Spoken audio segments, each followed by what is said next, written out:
ایک दिन रेशमा नाज गांव के रास्ते से घर जा रही थी कि अचानक उसे मिट्टी में दबी हुई एक पुरानी शीशे की बोतल मिली। बोतल का ढक्कन खोलते ही धुआं सा उठा और सामने एक जिन आ गया। जिन बोला, मैं सदियों से कैद था, तुमने मुझे आजाद किया है, बताओ क्या चाहती हो। रेशमा नाज ने कहा, मेरी हर ख्वाहिश पूरी करो।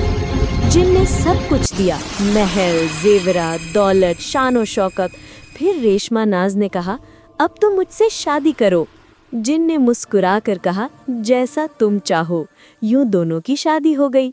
मगर शादी के बाद भी रेशमा नाज की ख्वाहिशें बढ़ती गईं।